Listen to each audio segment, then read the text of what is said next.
You are standing in the Hall of Mirrors at Versailles on a sweltering August morning in 1682. The golden light streaming through 17 towering windows creates prismatic rainbows across polished marble floors, while 357 mirrors reflect infinite images of silk-clad courtiers moving like jeweled insects through corridors that stretch beyond sight. The air is thick with bergamot and jasmine perfume, but beneath the floral mask lurks something far more sinister.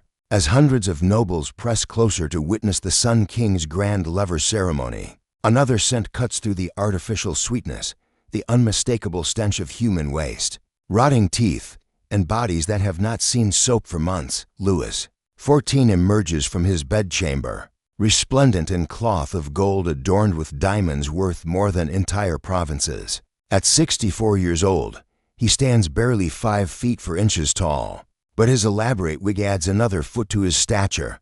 His face, painted white with lead shrews, gleams like porcelain in the morning light. He smiles, revealing teeth blackened by decades of sugar consumption and medical neglect, and when he speaks, courtiers lean forward not in reverence alone, but because distance makes his words more bearable to hear. This is the man who built the most magnificent palace in Europe, who made France the dominant power on the continent, who ruled for 72 years with absolute authority. But beneath the golden facade of the Sun King lay habits and conditions that would horrify modern observers. The reality of life at Versailles was a carefully orchestrated performance, designed to hide the brutal truth. Even kings were prisoners of their own filth. The daily ritual of the lever was theater at its most elaborate. Dozens of nobles competed for the honor of handing Louis his shirt, watching him urinate in his ornate chair pot, or holding his mirror while he applied his makeup. But what they witnessed behind closed doors would have shattered the divine image they helped create. The King of France, the most powerful man in Europe, was slowly dying from the inside out. Louis XIV's relationship with bathing bordered on pathological fear. Like most of his contemporaries, he believed that water opened the pores and made the body vulnerable to disease and evil spirits. His physician, Antoine d'Aquin, reinforced this belief, claiming that frequent bathing weakened the constitution and shortened life. The king bathed perhaps 3 times in his entire adult life, and each occasion was treated as a medical emergency requiring extensive preparation and recovery. When Louis did submit to bathing, the process was elaborate torture. Servants would fill enormous copper tubs with river water from the Seine, already contaminated with the waste of Paris. The water would be heated over massive fires in the palace kitchens, then carried in buckets up countless stairs to his private apartments. The king would enter the water clothed in a linen shift, believing that nakedness during bathing was both immodest and dangerous. He would remain in the tub for no more than a few minutes, then emerge to be rubbed down with scented oils and powders, designed to seal his pores against evil influences. But 72 years is a long time between baths. As months stretched into seasons, Louis's body accumulated layers of sweat, dead skin, and the various substances applied to mask his natural odor. By the end of each yearly cycle, the king's approach could be detected from rooms away. The Spanish ambassador wrote in 1701, "His Majesty carries with him such a cloud of scent that audience becomes a trial of endurance rather than diplomatic necessity." The dental catastrophe that defined a reign began early and worsened with each passing decade. Louis XIV's passion for sugar transformed his mouth into a battlefield of decay and infection that would influence French foreign policy for decades to come.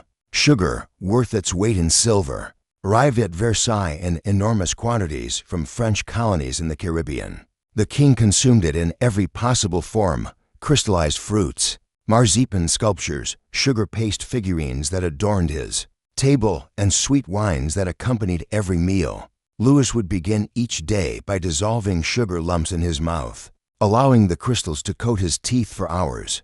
There was no concept of dental hygiene as we understand it.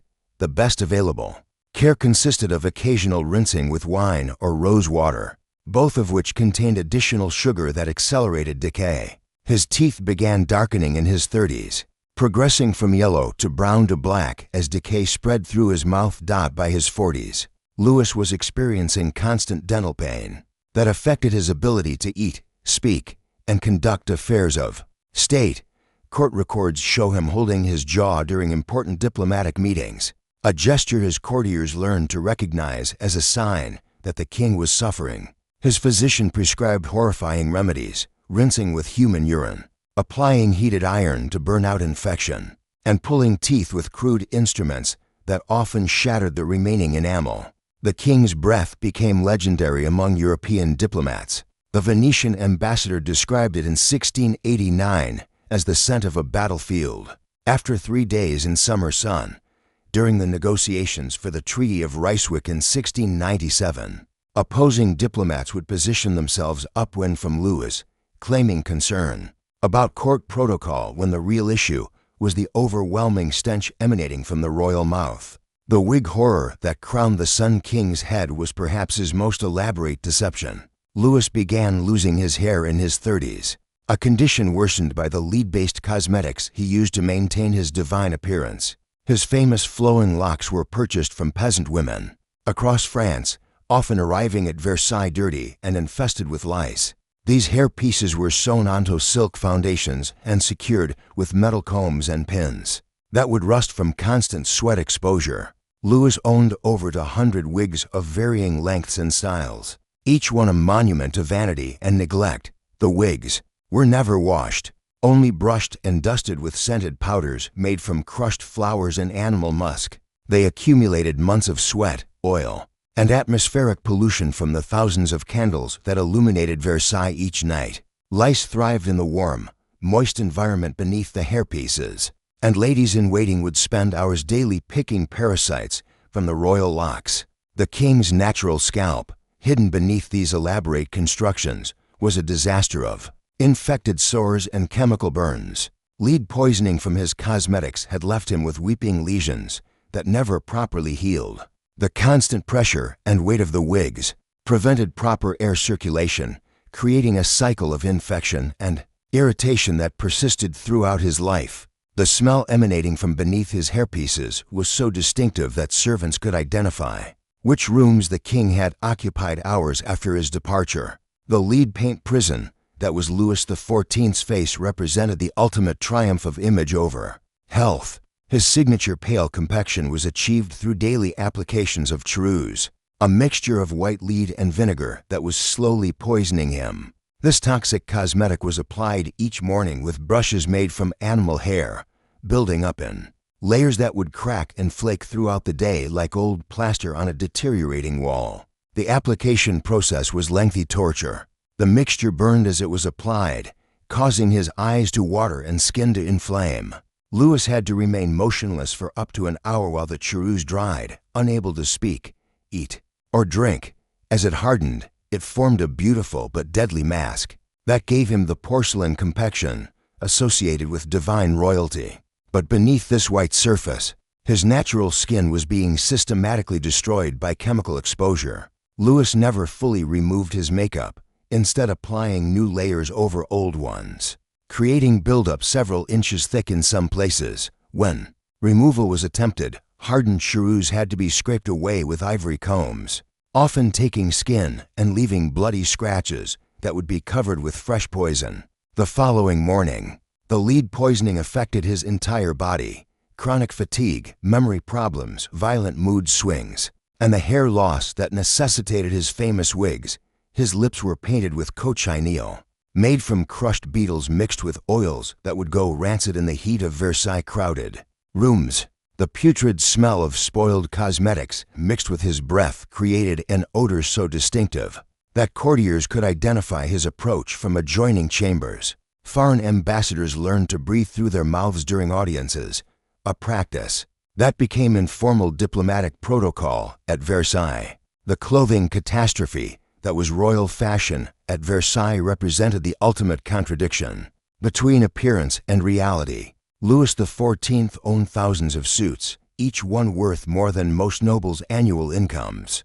But these magnificent garments were never cleaned, never washed, never allowed to properly air. Instead, they became repositories of accumulated filth that no amount of perfume could mask. The king's daily wardrobe changes were elaborate ceremonies involving dozens of servants, But the underlying reality was horrifying. His silk stockings, changed daily in public view, were often stiff with dried bodily fluids. His shirts, made from the finest linen and lace, would be worn for days until they became yellowed and rank with sweat.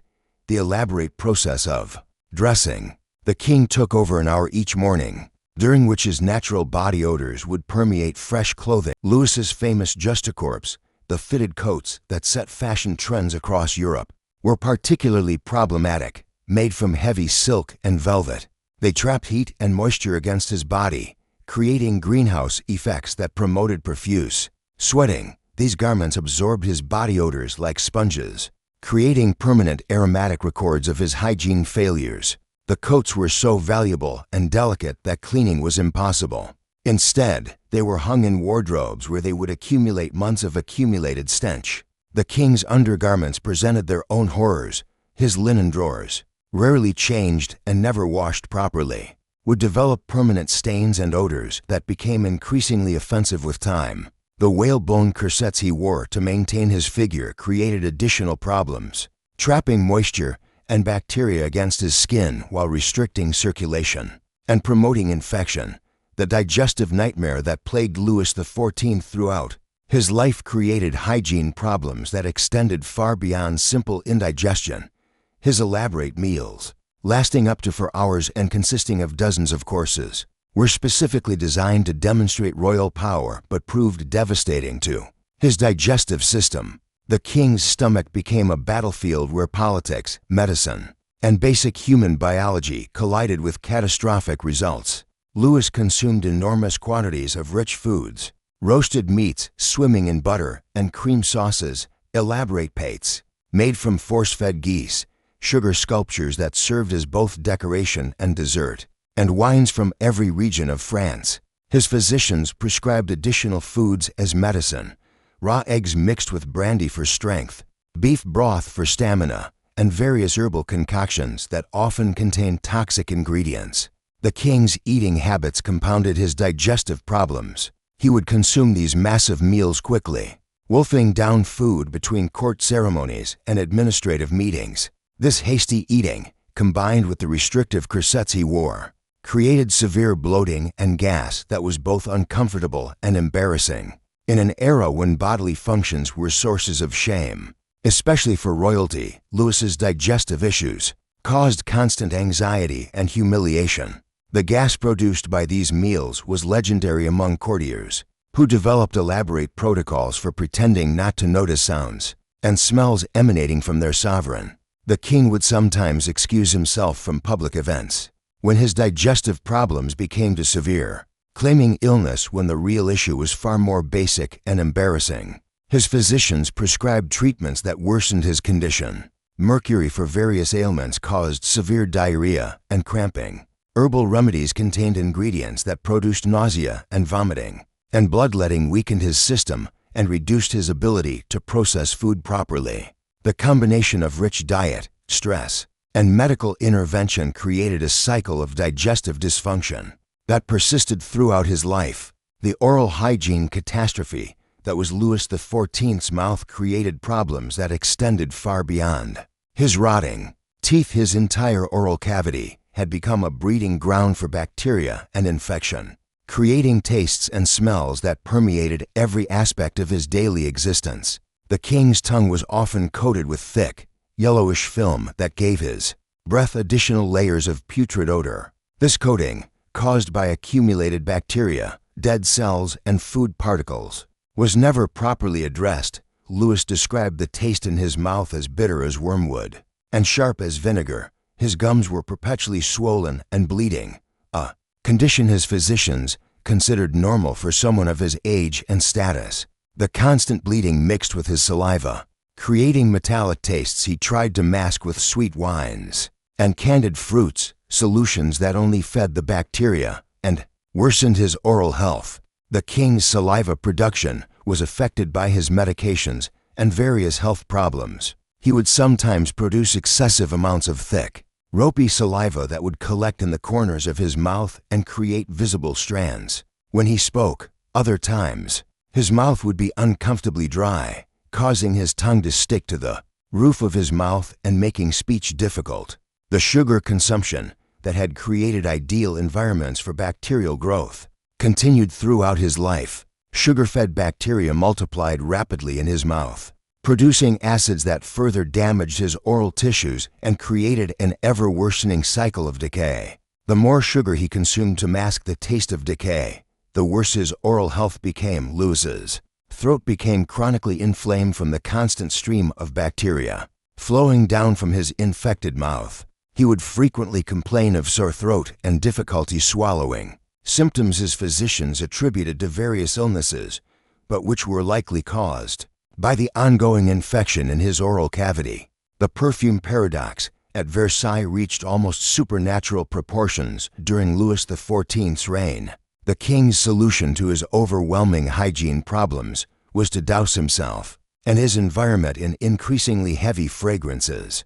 But this created new problems that were somehow worse than the original odors he sought to mask. Louis's favorite perfume was ambergris, a waxy substance produced in the intestines of sperm whales and considered the height of luxury. This musky, animalistic scent cost more than gold and was applied to his body, clothing, and living spaces in enormous quantities. But when ambergris mixed with months of accumulated body odor, it created combinations that courtiers described as like a flower garden built over a cesspit.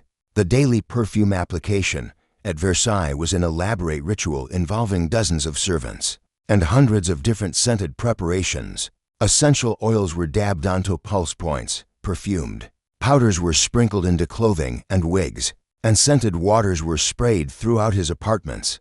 But 16th and 17th century perfumes were crude mixtures of animal products and plant extracts that would go rancid in heat. Fresh and spoiled fragrances would combine with Louis's body chemistry and accumulated filth to create entirely new odors that bore no resemblance to their original components. Different perfumes would react with each other, creating chemical combinations that were often more offensive than pleasant. The king seemed oblivious to these transformations, continuing to apply fresh fragrances throughout the day, without realizing he was compounding his problems. Body heat would cause the perfumes to intensify and change throughout the day. Pleasant morning scents would become cloying and overwhelming by midday, positively nauseating by evening. Visitors to Versailles would often comment on the strange, ever-changing odors that seemed to follow the king wherever he went. The sleeping chamber. Horrors of Louis XIV's private apartments represented the concentrated essence of all his hygiene failures. The king's bedchamber, which should have been a sanctuary of rest and privacy, had become a repository of accumulated filth that created an atmosphere barely breathable. Even by the standards of his time, the royal bed was a masterpiece of craftsmanship and a monument to neglect. The elaborate four-poster structure was carved from the finest oak and decorated with silk hangings, worth more than entire estates. But the bed linens, changed perhaps weekly if the king was fortunate, had become stiff with accumulated sweat, bodily fluids, and various ointments applied to his deteriorating skin. The sheets, made from the finest imported linen, had been transformed from silk-soft luxury into canvas-like material, yellowed and stained with the evidence of Louis's nocturnal activities. Dark patches marked areas where he had sweated through difficult nights. Yellowish stains showed where his bladder had failed, and reddish spots indicated places where sores and lesions had wept. And blood. The mattress, stuffed with the finest down and feathers, had become a breeding ground for insects and bacteria. The organic materials absorbed moisture and odors, creating permanent smells that no amount of airing could eliminate. The mattress was never cleaned or replaced, instead accumulating years of bodily fluids that had penetrated deep into its core. Louis's nightgown, made from fine linen and lace, had become a second skin of accumulated filth.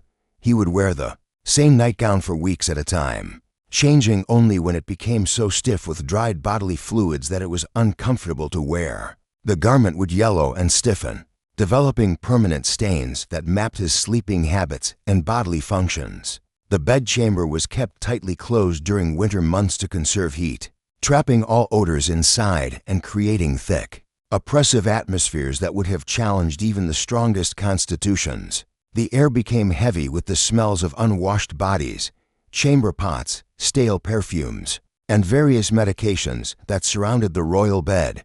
Servants entering the king's bedchamber first thing in the morning would often struggle not to gag from the overwhelming stenches that had accumulated overnight. Many would hold their breath or breathe through their mouths, trying to complete their duties without succumbing to nausea. As Louis XIV entered the final decades of his 72-year reign, his hygiene problems reached crescendos that would have been unimaginable even by his earlier standards.